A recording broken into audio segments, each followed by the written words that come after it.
So this is the site that we picked for Nana's Victory Garden, mostly because it gets sun almost the entire day.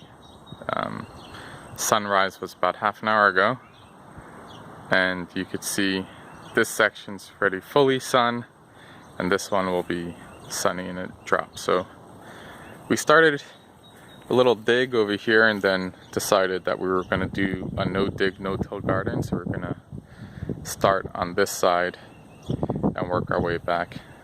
What we're going to do is cover the grass and weeds with cardboard, put fresh soil on top, and plant right in there. Started some seeds inside this morning, and we'll let you know how it goes. So here we have our first section. We got all the grass and weeds covered.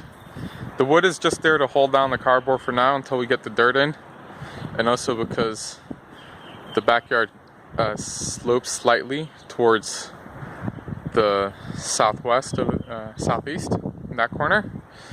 So just to keep the dirt all together until we have some plants in. Over there in the far corner we do have a compost pile that we started. And we have some firewood from a tree that we cut down. And that's all for now. Here are the seeds that we started indoors. We have pole beans, watermelon, there's a couple of watermelons in there, radish, Aunt Molly's ground cherry tomatoes, spinach, and sweet peppers. Here's cantaloupe and honeydew that were started in paper towel packets in a plastic bag a couple of weeks ago. And we have two cacti that made it through the winter.